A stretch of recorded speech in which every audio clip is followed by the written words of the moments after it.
तो चलो अब एक मज़ेदार सा टॉपिक डिस्कस करते हैं जिसका नाम है इक्विवेलेंट फ्रैक्शन। तो पहले रट्टा मारेंगे, ठीक है, और फिर मतलब समझेंगे। तो आ जाओ बताता हूँ कि क्या रट्टा मारते हैं। तो देखो, कोई पूछता है इक्विवेलेंट फ्रैक्शन क्या होता है, तो क्या बोलोगे? देखो, हमें पता है फ्रैक्शन के अंदर एक न्यूमरेटर होता है और एक डिनोमिनेटर। मतलब मैं अगर फ्रैक्शन को लिखूं ऐसे a/b, तो ये मेरा जो है न्यूमरेटर है और ये मेरा डिनोमिनेटर है, ठीक है। अब बात ये आती है कि इक्विवेलेंट फ्रैक्शन किसको कहते हैं।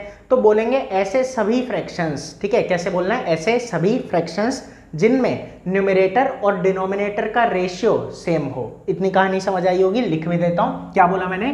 कि ऐसे सभी फ्रैक्शंस, ऐसे सभी फ्रैक्शंस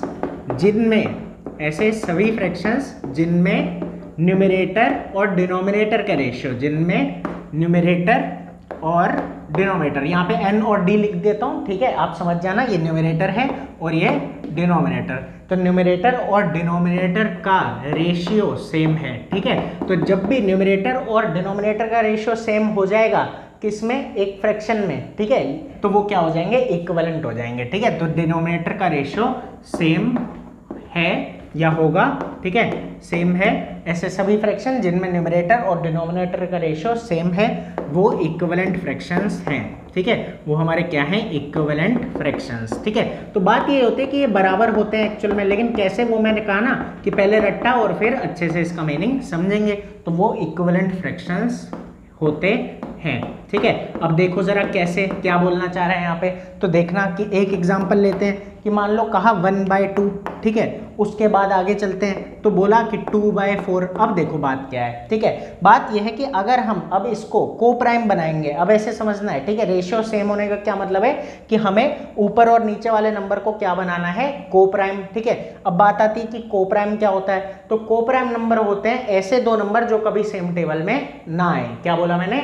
ऐसे दो नंबर जो कभी सेम टेबल में ना आए उन्हें हम क्या बोलते हैं? को प्राइम। जैसे हम बोलते हैं 4 और 9, ठीक है, 4 और 9, ये दोनों आपस में क्या है? को प्राइम है, क्योंकि ये कभी सेम टेबल में नहीं आते।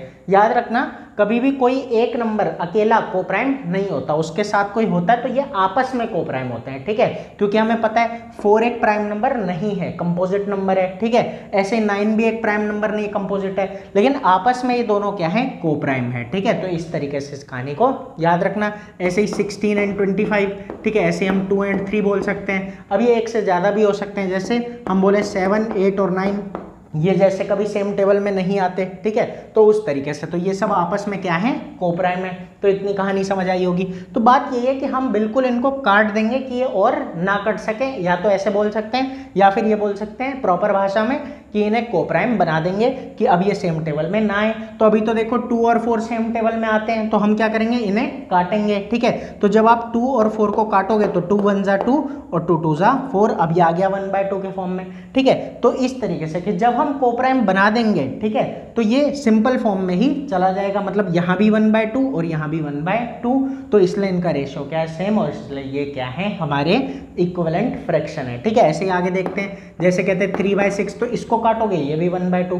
तो जब भी को प्राइम करोगे तो इनका जो आंसर आएगा वो क्या आएगा? सेम। मतलब जब भी को प्राइम बनाओगे तो आंसर सेम ही आएगा, तो इसलिए ये क्या है? इक्विवेलेंट फ्रैक्शन है। तो अच्छे से कहानी समझ में आई होगी। तो ऐसे ये चलता रहेगा। अब यहाँ हम देख क्या पा रहे हैं कि ऐसा हो रहा है रेशियो के केस में कि ऊपर वाला नीचे वाले का क्या है? आधा है, ठीक है, इस तरीके से।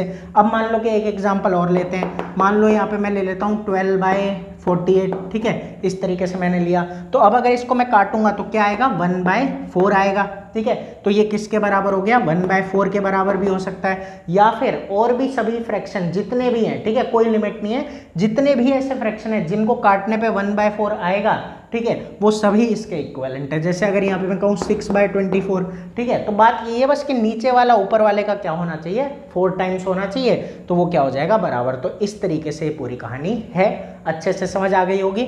अब एक छोटी सी बात और समझ लेना, ठीक है, फिर मैं इसका आपको मतलब समझाऊंगा अच्छे से। तो पहले देखो, अब अगर कोई कहता है कि कैसे, how to find equivalent fraction, equivalent fraction को निकालते कैसे हैं, ठीक है, how to find equivalent fraction, ठीक है। तो इतनी कहानी वैसे अच्छे से समझ में आ गई होगी आपको कि सीधा सीधा बोलोगे कि ऐसे सभी फ्रैक्शन जिनमें न्यूमरेटर और डिनोमिनेटर का रेशियो सेम है वो सभी इक्विवेलेंट है, ठीक है। तो how to find equivalent fraction, तो इक्विवेलेंट फ्रैक्शन निकलता कैसे है?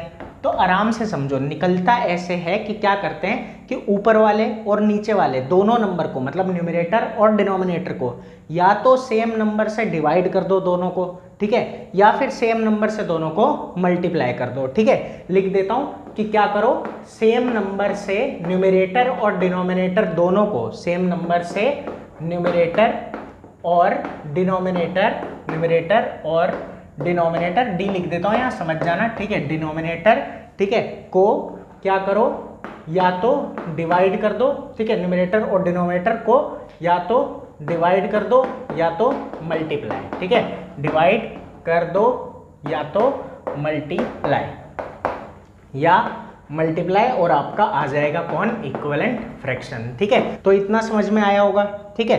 अब आगे जरा देखते हैं कि कैसे ये कहानी आगे कैसे बढ़ी, ठीक है। तो एक फ्रैक्शन लेके देखते हैं।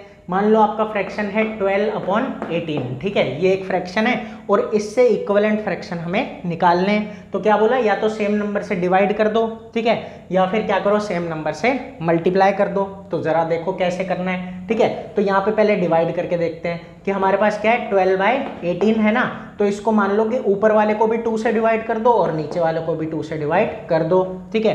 तो क्या होगा इस केस में कि 12 डिवाइडेड बाय 2, ठीक है, ये कितना आ जाएगा हमारा 6, और 18 डिवाइडेड बाय 2 ये कितना आ जाएगा हमारा 9, मतलब 6/9 के बराबर ये है 12/18। और करके देखते हैं कि मान लो इसको डिवाइड कर देते हैं 3 से, ठीक है, उसके बाद इसको डिवाइड कर देते हैं 3 से, मतलब दोनों को 3 से कर दिया, तो 12 डिवाइड बाय 3 क्या होता है 4, ठीक है, और 18 डिवाइड बाय 3 क्या होता है 6 होता है, ठीक है। तो 4/6 भी बराबर हो गया। और आगे चलते हैं, अब देखो, अब डिवाइड करेंगे हम किससे, अब डिवाइड करके देखते हैं 6 से, ठीक है, 6/6, तो ये आ जाएगा 2/3, ठीक है, 2/3, ठीक है। अब आगे चलते हैं जरा। तो इतनी कहानी अच्छे से समझ आई होगी कि सेम नंबर से ऊपर और नीचे वाले को क्या कर देंगे, डिवाइड कर देंगे और हमारा इक्विवेलेंट फ्रैक्शन आ जाएगा।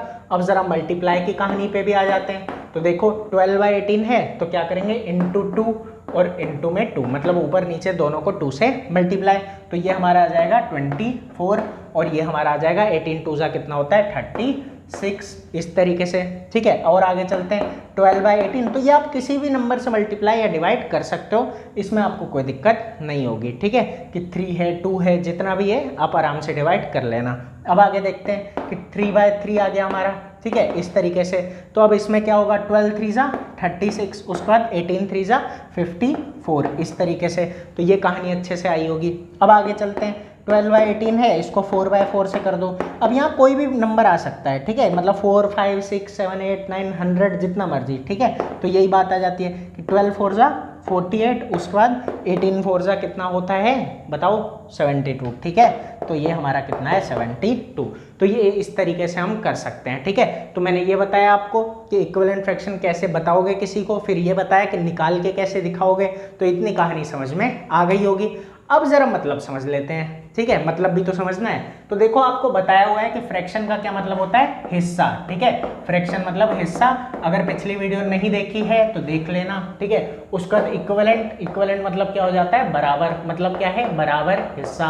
अब जरा समझो एक बात को, ठीक है, कि हमने क्या किया कि मान लो एक रोटी हमारे पास है, ठीक है, एक रोटी है, एक रोटी के 2 बराबर हिस्से किए, ठीक है, और उसमें से एक खा लिया, मतलब क्या खा लिया, आधी रोटी खा ली। इस बात को समझ पाए होगे कि एक रोटी थी, 2 बराबर हिस्से किए, ठीक है, और उसमें से एक हिस्सा खा लिया, तो हमने क्या खाया, आधी रोटी।